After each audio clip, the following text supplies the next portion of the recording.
আপন হাতে পেতে রেখো আঙিনাতে,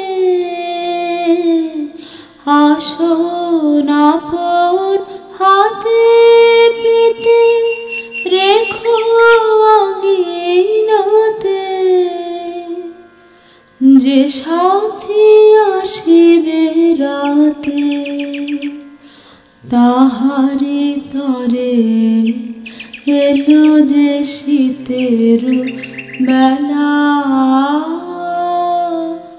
এলো যে শীতের বেলা।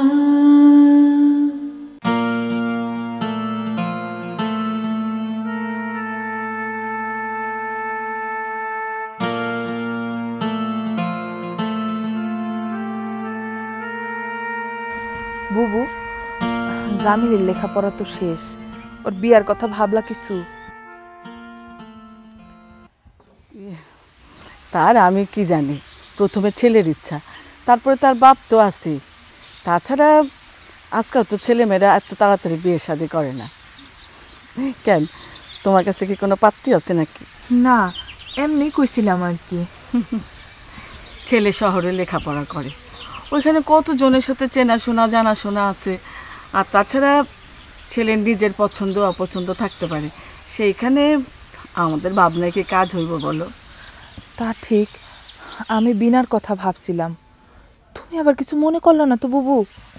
না না, কি মনে করুম। তাছাড়া জামিলের কাছে তোমরা চাচা চাচি কি মা বাপের চেয়ে কম?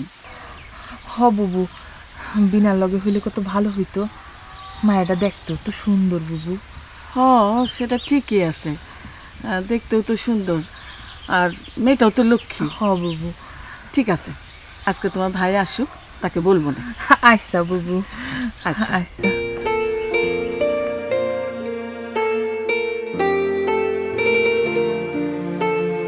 নদীর ওপারে একটা সুন্দর জায়গা আছে, কিছু দূর গেলেই জায়গাটা পাওয়া যাবে। বাসা থেকে রান্না টান্না করে নিয়ে যাব, আর রেবেকা আর জাহানারাকেও সঙ্গে নিয়ে নেব। কি বকুল, তোমাদের বাসা থেকে কেউ আপত্তি করবে না তো? বাবাকে বলবো, তবে বিনা মনে হয় যেতে পারবে না। কেন বিনা যেতে পারবে না কেন? চাচি রাজি হবে না। কেন? চাচি দেবে না কেন? না মানে ও তো বেড়াতে এসেছে, ওর বাবা শুনে যদি রাগ করে। আপনারা যান, আমি বাড়িতেই থাকুন। না না ঠিক আছে, তাহলে আমরা আর অন্য কোথাও যাব না, আমার বাড়ির এখানেই হোক। না না অসুবিধা নাই, আপনারা যান না। আরে না, তা কেন? তুমি বাড়ি গিয়ে চাচিকে বলো, তারপর দেখা যাক কি হয়। হ্যাঁ, দরকার হলে আমি গিয়ে বলি। না না, আপনাকে কষ্ট করে যেতে হবে না, আমি চাচিকে বুঝিয়ে বলবো। দিনাপা, আজ তাহলে যাই।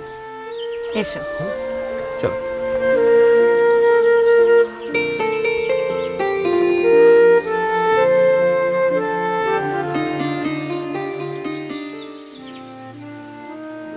কোথাও কি কোনো সমস্যা আছে? না জেনে না বুঝে এভাবে ওদেরকে নিয়ে ঘুরতে যাওয়াটা ঠিক হবে না। তার চেয়ে পরশুদিন আমার এখানেই হোক, বকুলকে জিজ্ঞেস করে ব্যাপারটা জেনে নেব।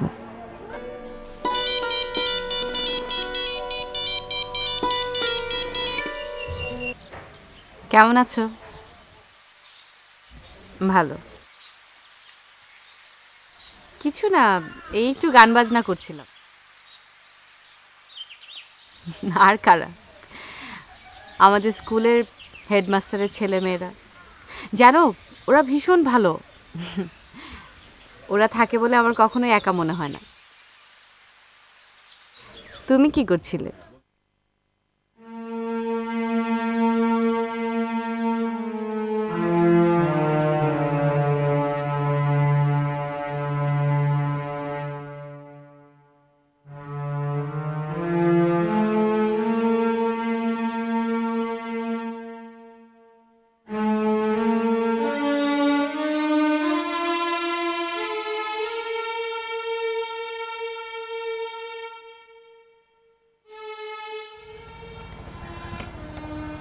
তোমার সিদ্ধান্ত তো কিছু কইলা না। আমি তো নাও কই নাই। হ্যাঁ তো কও নাই। আসলে মেয়েটা বাড়িতে নাই, মনটা কেমন খারাপ লাগতেছে, অন্য কোনো চিন্তা মাথায় আসে না। তাইলে আমিও তো মা, আমার ছেলেরে ছাড়া আছি, এইটা তুমি বুঝবা না? বিয়ার আগে তো ঠিকই বলছিলা রেশমি কোনো সমস্যা নাই, তোমার ছেলে কি আমার ছেলে হইতে পারে না? এখন তো সব ভুলে গেল, নিজের থেকে একবারও আমার পোলার নাম বলো নাই। আর আমি যখন তোমার কথাটা তুললাম এক এক বাহানায় ভুলে যাইতেছো।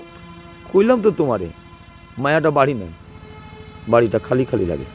মায়াটা নাই সেটা কি আমার দোষ? কেন গেল ওই শয়তান স্যামরার লগে ভাব করতে? আর এই বয়সে তো ওইসব ভালোই শিখছে তোমার মেয়ে। তুমি কিন্তু এখন সত্যি সত্যি সৎ মায়ের মতো কথা কওয়া শুরু করলা। সৎমা যখন সৎমার মতোই কথা বলো, আর যতই ভালো ব্যবহার করি না কেন কেউ তো আমারে আর আপন মা বলে স্বীকার করবো না। বাদ দাও, এসব তর্ক এখন আমার ভালো লাগতেছে না। তোমার যেদিন খুশি সেদিন আনায় আমি। এইটা তো মন থেকে কইলা না, এটা তো রাগের কথা। না না, রাগের কথা না, মনটা বালা না। এইসব নিয়ে এখন আমার আর কিছু কইও না। ঠিক আছে, আমি তাহলে মিয়া বাড়ি জানাই দিতেছি, আমার সবুজে নিয়ে আসো। আচ্ছা।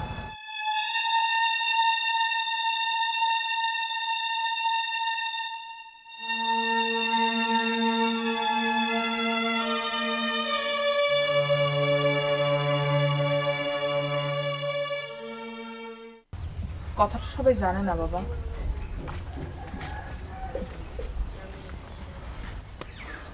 বড় দুঃখে আছে মেয়েটা, তুমি তো সবই শুনলা। এখন অন্য জায়গায় ঘুরতে যাওয়াটা ঠিক হইব না। ঠিকই বলছেন চাচি, একটা কাজ করি, কালকে যে আমরা ঠিক করেছি দিনা আপার বাসায় যাব, সে প্ল্যানটা বাদ দিই। বকুলকে বলি দিনা আপাকে ফোন করে বলতে যে আমরা পরশু দিন যাব। আচ্ছা। সেই জন্য তো আমার মনে হচ্ছিল বিনা কেমন জানি অন্য মনস্ক। বাজান, অবশ্য আমাদের এলাকা তো এইখানে কোনো সমস্যা নাই, কিন্তু ব্যাপারটা কিভাবে ঠিকঠাক করবে সেটাই এখন একটু চিন্তার ব্যাপার। আমিও এই ব্যাপারটা নিয়ে চিন্তিত। দেখি ভাইজান আসুক, আমি শুনবো ব্যাপারটা কতদূর আগাইলো। এটা তেমন বড় কোনো ব্যাপার না, এই ধরনের ছোটোখাটো ব্যাপার হতেই পারে মানুষের জীবনে। এই ধরনের ছোটোখাটো ব্যাপার হয়, আবার ঠিকও হয়ে যায়। শুধু বিনা যদি বুঝতে পারে যে ওই লোকটা ওর জন্য বিপজ্জনক, তাহলেই ও নিজে থেকে আর সামনে আগাবে না। বাবা, সেই জন্যই তো ভাইজান ওরে এইখানে রেখে গেছে। তুমি এই ব্যাপারটা নিয়ে ওর সাথে আলাপ করতে পারো, আমার মনে হয় ও বুঝবো। চাচি, আমার মনে হয় আমার থেকে দিনা আপাকে বলাটা ভালো হবে। দিনা আপার সাথে অনেক সহজ, ওনার জন্য বিনাকে ব্যাপারটা বুঝিয়ে বলাটা সহজ হবে। মেয়েটা খুব ভালো, কাল আমি ওর বাড়ি যেয়ে সব বুঝায় বলি। হ্যাঁ, সেটাই ভালো হবে।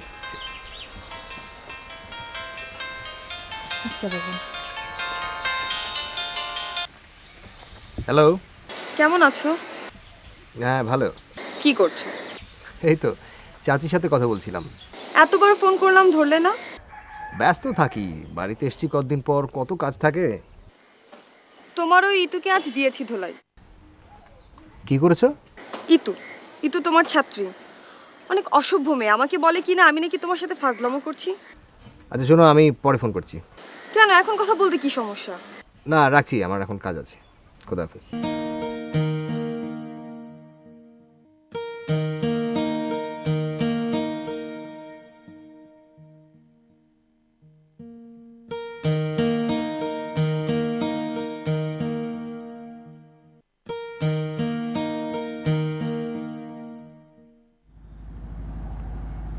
হেনা, হেনা, হেনা, তুমি কি বাড়িতে আছো? কে? আরে আকরাম ভাই, আপনি? আসলাম একটু দেখা করতে। আজ গ্রামে আসছিলাম, চলে যেতেছি। তুমি কি বিনার খবর নিয়েছিলা? হ্যাঁ, বেড়াইতে গেছো ওর মামার বাড়িতে। মামার বাসায় গেছে নাকি মিছা কইতেছো? মিছা কথা কমু কেন, আমি যা শুনছি তাই তো কইতাছি। ঠিক আছে, বেড়াতে গেছে যাক। আমি তোমার একটা কথা হয়ে যেতেছি, তারে বইল আমার নিয়ে আর বেশি চিন্তা করানোর দরকার নেই। এই গ্রামের সবাই যখন আমার খারাপ মানুষ জানে, সেও যেন আমার তাই জানে। আর এতদিন তার সাথে কথাবার্তা, দেখাশোনা যা করছি, এটা যদি সে ভুল মনে করে তাও করতে পারে। আমার ডরে বিনা বাড়ি ছাইরা আছে, এইটা ভাবলে আমার অনেক কষ্ট লাগে। সে যদি না চায়, আমি সারা জীবনও তার সামনে এসে দাঁড়াবো না।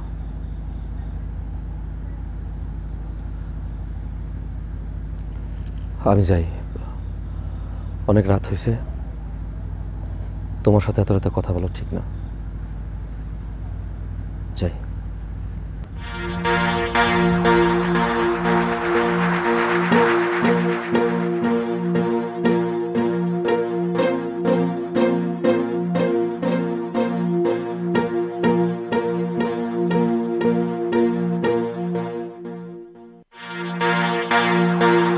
মুখের কথা আর মনের কথা যদি এক হয় তাহলে তো ভালোই হয়, কিন্তু বিনা গ্রামে আসলে যে এই কথা ঠিক থাকবো তার বিশ্বাস কি? আপাতত বিনা না ফিরনি ভালো। আজকের কথাটা বাবারে জানাইতে হইব। বাবায় বাসা চালকে কথা বলব।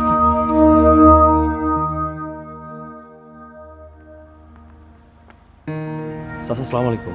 ওয়ালাইকুম আসসালাম। যাক, তাইলে এতদিনে আমি সালাম পাওয়ানোর উপযুক্ত মানুষ হয়েছি। তা ভাতিজা, তোমার বাপে তো আমার দেখলে কুত্তে দিয়ে দৌড়াই প্রায়, তা তুমি আজ হঠাৎ? চাচা কি যে বলেন, আমি তো সব সময় আপনাকে। বুঝছি, গাথাই পড়ছো বাপধন, ঠিক আছে, সেই জন্যই আদব লেহাজ। আচ্ছা, এই এলাকায় এত ঘুরঘুর করো কেন? না চাচা, ওই একটু বাহার চাচার বাসায় গেছিলাম। তা বাদশাহ মিয়ার বাড়ি যাও নাই? চাচা যে কি বলেন। শোনো বাবাজি, বিনা মায়াটা খুব লক্ষ্মী, এখন হয়তো গ্রামে নাই, এই তুমি ত্যাগ তো করবা বইলে বেড়াইতে গেছে, ফিরে আইব, তা তখনও কি এই ঘুরঘুর করবা নাকি? চাচা কি যে বলেন। আমারে সবাই মন্দ লোক বইলা জানে, কিন্তু তোমার মতো পোলা পাইন যে সমস্ত মন্দ কাজ কইরা বেড়াও, সেগুলা দেখে আমার মতো লোকও শরম পায়। একটা কথা মনে রাখো, আমি খারাপ আছিলাম এক সময়, এখনও আছি কিছুটা, কিন্তু তার পিছনে একটা বড় কাহিনী আছে, সেটা জানি না, তোমাকে দরকার নাই। তবে যাই না রাখো, এই চাকলায় যদি কেউ মন্দ উদ্দেশ্য নিয়ে আইতে চায়, বিশেষ করে আমাকে নিজে গো মা বোনের দিকে যদি কেউ মন্দ দৃষ্টি নিয়ে তাকায়, তার ঠ্যাং দুইটা নিয়ে ফিরে যাইতে হইব না, সে যত বড় বেটায় আসুক না কেন। এই ওয়াসিকার ঘুষি যে খাইছে জীবনে, সে এখনো ভুলবার পারে নাই। বিশ্বাস না হয় নিজের বাপের যাই জিগাইও। যাও। চাচা যাই, আসসালামু আলাইকুম।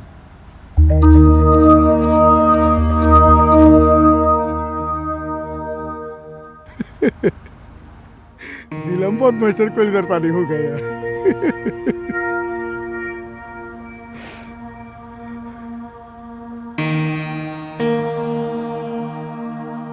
অনেক সাহসী মানুষ দিনা আপা। বাবার বাড়ির অবস্থা খুব ভালো, কিন্তু যার সাথে তার প্রেম হয় তাদের অবস্থা খুব ভালো ছিল না। দুজন একসাথে ইউনিভার্সিটিতে পড়তো। দিনা আপার সম্পর্কের কথা জানতে পারে তার বাবা। মেয়েকে অনেক বোঝায়, কিন্তু দিনা আপা কিছুতেই বোঝে না। দিনা আপার চাকরি হয় আমাদের এখানে, আর বরের চাকরি হয় অন্য এক জেলায়। তাদের ভালোবাসার তুলনা নেই। দিনা আপা শুধু অপেক্ষা করে কবে দুজন একসাথে চাকরি করবে। তুমি এত কিছু জানলা কেমনে? দিনা আপার কলেজে পড়ায় জাহানারা আপা, তার কাছ থেকে শুনেছি। এই ভালোবাসার জন্য কত অত্যাচার দিনা আপা হাসি মুখে সহ্য করেছে। দিনা আপার কথা চিন্তা করলেই তো আমি সাহস পাই। তুমি সাহস পাও মানে? তোমার আবার কি সমস্যা? যার কথা তোমাকে বলেছি, আব্বা তার সাথে জীবনও আমাকে মানবে না, কারণ তার তো কোনো ভবিষ্যৎ নাই। ভবিষ্যৎ নাই কেন?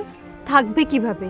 থাকার মধ্যে আছে বাবার ছোট্ট একটা বাড়ি আর একটা ব্যবসা, তাও সে সারাদিন গান বাজনা, পরের উপকার এইসব নিয়ে ব্যস্ত। এইরকম ছেলের সাথে সম্পর্ক হওয়ার কি দরকার? কেন? ঘর বাড়ি ভবিষ্যৎ এইসব দেখে কি আর ওইসব হয়? কেন, তুমি যাকে পছন্দ করেছিলে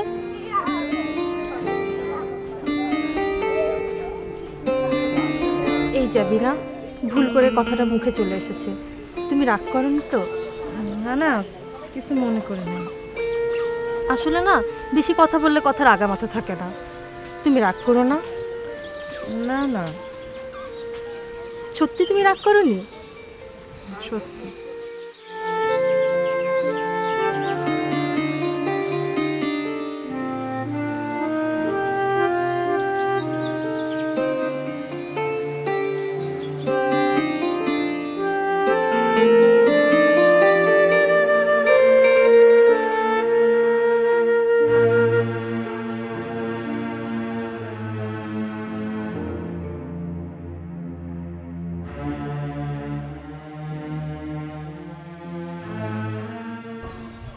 কিন্তু আমাদের ভাবনার বিষয় হলো বিনার ভেতরে ছেলেটির জন্য কি কাজ করছে। ও যদি সহজেই ছেলেটিকে ভুলে যেতে পারে তাহলে ছেলেটি কোনো সমস্যা নয়। আমরা ভাবতেছিলাম অন্য কোথাও যদি ওরে বিয়ে টিয়ে দেয়া যায়। এরকম একটা ব্যাপারের জন্য মেয়েটির এত তাড়াতাড়ি বিয়ে দিয়ে দেবেন? ওর গ্রামে যদি সমস্যা হয় তাহলে রেজাল্ট বের হবার পর ওকে পড়ালেখার জন্য ঢাকায় পাঠিয়ে দিন। ওখানে হোস্টেলে থেকে লেখাপড়া করবে, তখন ওর ভুলও নিজেই বুঝতে পারবে।